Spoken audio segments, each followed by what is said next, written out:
So I'm not sure if you've heard, but there's a football match happening today.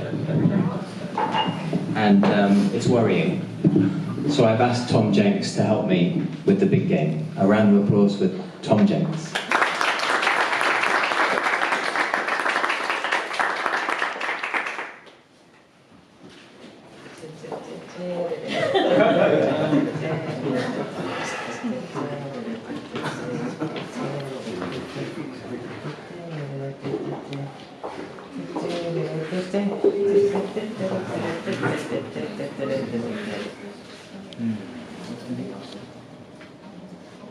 Would anybody like to place the ceremonial ball? We don't have a mini car to do it. Pascal, would you mind just dropping the ball into the centre of this game?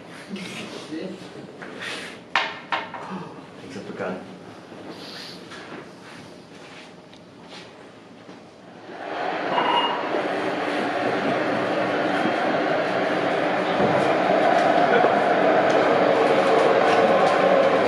What a fantastic occasion. Saturday afternoon, the lights.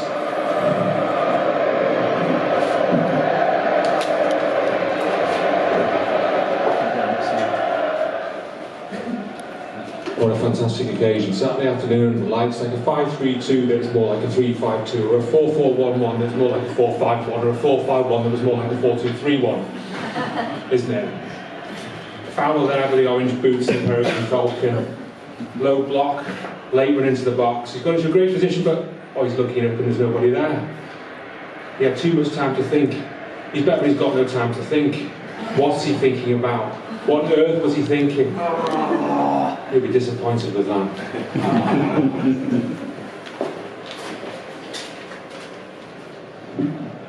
Naturally, there's a great deal of pressure on Tom Jenks today, being the firstborn son of his team's manager. But he's more than earned his place in the team with his 3 goals last season. It's his movement too. He moves like a lost cat in a box. There he is, looking lost, looking hungry. He is always in and around the penalty spot, is Tom Jenks. And this is remarkable because it means he is both in the penalty spot and around it at the same time, which defies physics. This is where his selection is really a no-brainer, because he can exist on multiple planes of existence and bend the fabric of time. The rules are very specific. You must not use the thumb as a spring. You must not use the thumb as a spring. Fine. In and around the penalty spot, in and around. Putting the ball in and around the penalty spot, asking questions.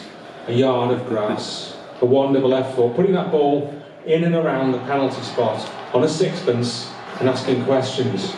What was going through your mind, Steve? Could you sum up your feelings, Steve? I'm going to ask you to sum up your feelings, Steve. Do you really drink Gatorade? Or is that just for legal reasons? I've been drinking too much Gatorade, Steve. You might have heard about it from the boys in the studio. The boys in the studio found out about the Gatorade, and now it's good night Vienna. It really is.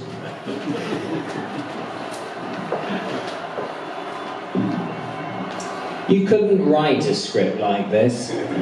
Well, you could, but who would read it? Not me, not a literary agent, and not you. And not Tom Jenks, because Tom Jenks doesn't have time to read. He is busy single-handedly winning the Open Eye European Poetry Championship of Subbuteo. Would anyone be interested in my script in the audience? It's about 11 tiny young men in their teens and early 20s running around on grass for hundreds of thousands of pounds a minute. Look at that! What a flick! The technique is outrageous. Jenks is like an English Gabriel Batistuta, and he looks like Ronald Koeman, chewing a particularly bitter toenail.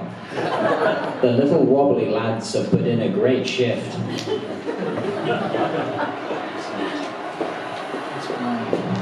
Listen, these are top players, top players. I don't know whether I've ever told you, Steve, about the Subbuteo club I was in back in the early 1980s. We met every Thursday evening. One of the boys said his dad was a stunt double for Lee Majors on Fall Guy. True, he did say that. ZX Spectrums, Anderlecht's away, pink shirts, little gold badge, chips and dried peas, nuclear winter, lovely. The voice of Christina Uncle. Listen to those air horns, Terry, that's the sound of continental football. Think about football on a conceptual level, Steve. It might help you sleep. Perhaps be something special from there. The cultured left foot of Tom Jenks. How has he made it so cultured?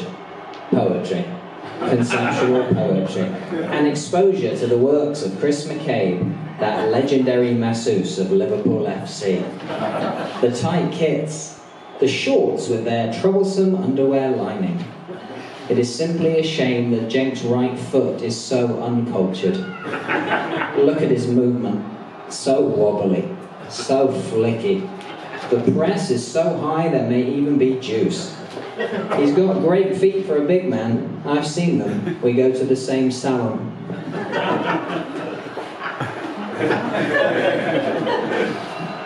Conceptual poetry live.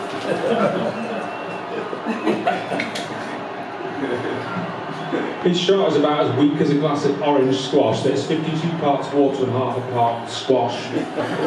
Tell me, Steve, how is it possible to have your hand in an unnatural position?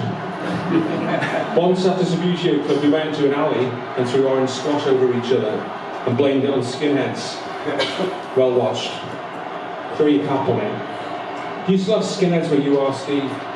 Could you put me in touch with some nice skinheads? From Latvia, or Norway, or Slovenia, or Devon, maybe. Nice skinheads who write poetry and drink frothy coffee and eat peaches. Look at his face. Just look at his face. You gotta use consent mode. I can commentate over this, Tom. That's no problem at all. The question on everyone's lips is, can you Tom Jenkses, your Niall Quinns, your Carlos Valderramas, your Granit Xhakas, your Grimaldos, your Bastian Schweinsteigers, your Joshua Kimmishes, your Dominic Sloboslais, your Vinicius Juniors, your Tony Cottis, your Van Jan Venegor of Hesselinks, your marvellous Nakambas, can they all play together in the same team?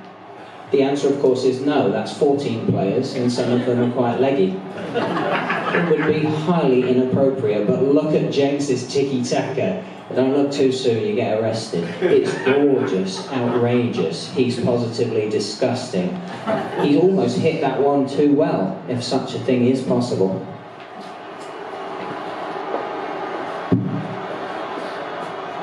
That was a real case of after you, Claude. Trademark stuttering run up straight into Rosette. There's a few tight limbs in the Blue Lakes. It's all about the two M's, movement and positioning. Your Karl Marx's, your Kropotkin's, your Kautsky's, your Bolsheviks, your Mensheviks. Lovely little nutmegs, loveless landslide.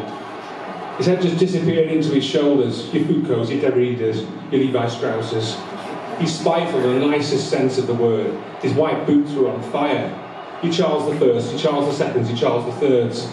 There's nobody fitter at his age except maybe Raquel Welch. Tom Jenks loves football almost as much as Pier Paolo Pasolini, and his place at half-time is a regular Salo. Of course, as we witnessed, Jenks is good, but the question on everyone's of your chapped lips is, can he do this on a cold, wet Tuesday night in Stoke? The answer is yes. It is arguably the only place he can do it, with Stoke being the spiritual home of his poetry.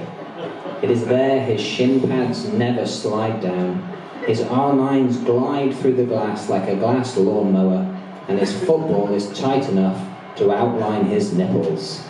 Thank you very much, I won.